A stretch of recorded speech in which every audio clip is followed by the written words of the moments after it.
I am moments away from entering Myeonginjip, which is actually where I found first in Mokpo. You see the sign that says craft makgeolli and you go, yeah, alright, let's see what happens. So, I'll give you a little tour on the outside. Here we are, craft makgeolli. Let's take a look around because it's absolutely gorgeous.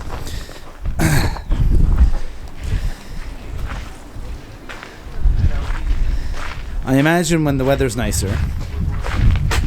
But yeah, they got an old Hitler bus. Your taste driver. Here's a little taste of down south. This is, well, I mean not really down south, but on the ocean. Dried fish.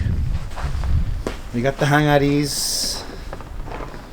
This one has like a filter over top of it too. So I imagine there's actually makgeolli in there, potentially. Or at least some kind of sauce that they're fermenting. Anyway, here we are. Let's go inside.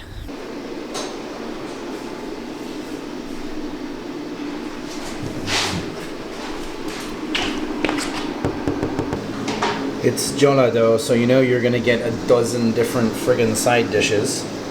Which, no complaints.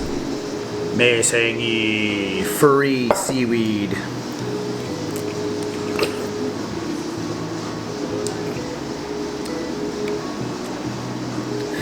Salty, briny, furry, fresh. It's impossible to explain. I usually have this in like a hot soup. It's not so... And that would be mixed in with other things, right? This is literally just like seawater and furry seaweed. Which it probably doesn't look appetizing. It's quite good though. I won't bang on about the side dishes. You're here to see the makgeolli. I know. I don't even know what I ordered. It's gotge jorim. I mean, I can imagine what that is, but I've never had that. That's gonna come later. That'll be a bit of a surprise. Alright, so this was explained to me as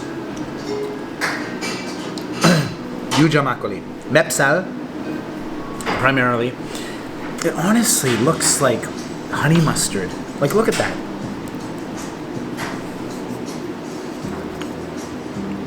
I've tried to translate some of this label. It's not working, but it says the fundamentals of medicine and food are the same. So this is their house makgeolli. Again, mepsal, there's some yuja in here. Let's see what happens. It looks like salad dressing.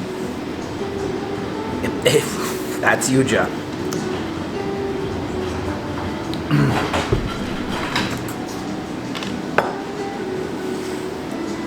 Oh, ume. 좋습니다.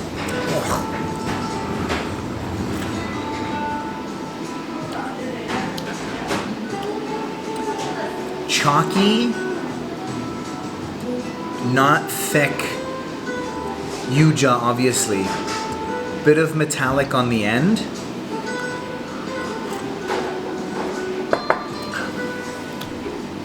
Very yuja. Pretty good though. I'm not gonna say that I love it, but it's interesting. Again, the yuja overpowers most of it. I mean, visually, I expected that, right? She told me there was yuja in it. The color indicates that, so no surprise there. But interesting though. Very homemade. Even just from the label, you can tell. You know, there's no percent on here. There's no ingredients. They've made it somewhere, put it in a bottle. They make a label for it, obviously, but as far as the legal requirements of like a label goes, none of that. Yeah.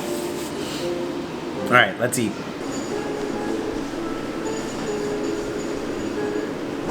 You know what a gotge muchim is? It's raw crab covered in spicy pepper sauce.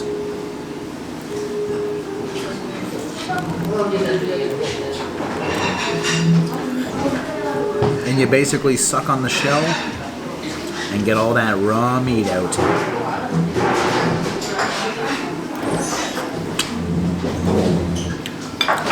I don't love it. but a couple of times a year it's pretty good. Alors, so as far as the makgeolli places in Mokpo go, this is pretty good. That said, I'm not a big Yuja guy. Now, that's my own personal preference for fruits and additions into alcohol. Not huge on Yuja. If I was to speak objectively about tasting, as objective as I could be, the Yuja is really on the heavy Yuja side. So, if you're like a massive Yuja head, this is going to be for you. Again, I don't dislike it, but I prefer if there was just kind of like a rice makgeolli that I could get without the addition in it, right? So I'm not going to say that this isn't good, but as far as my style goes, no. And as far as just generally going, real heavy on the Yuja. So, that said, this meal was great. So the food here is really good. But if you had to pick one place to go as far as makgeolli goes, Milmul. I always want to say Minmul, like the Minmul Jango. It's not that. Milmul Jujo is the place to go for makgeolli if you're in Mokpo, and you can only go to one place. That said, this place and Milmul Jujo walking are about 10 minutes away from each other. Walking. So there really is no excuse if you have some time to do both. So definitely do both. That said, this comes with a huge warning on it though. There's a whole slew of people who won't like this, I imagine. So, there you go.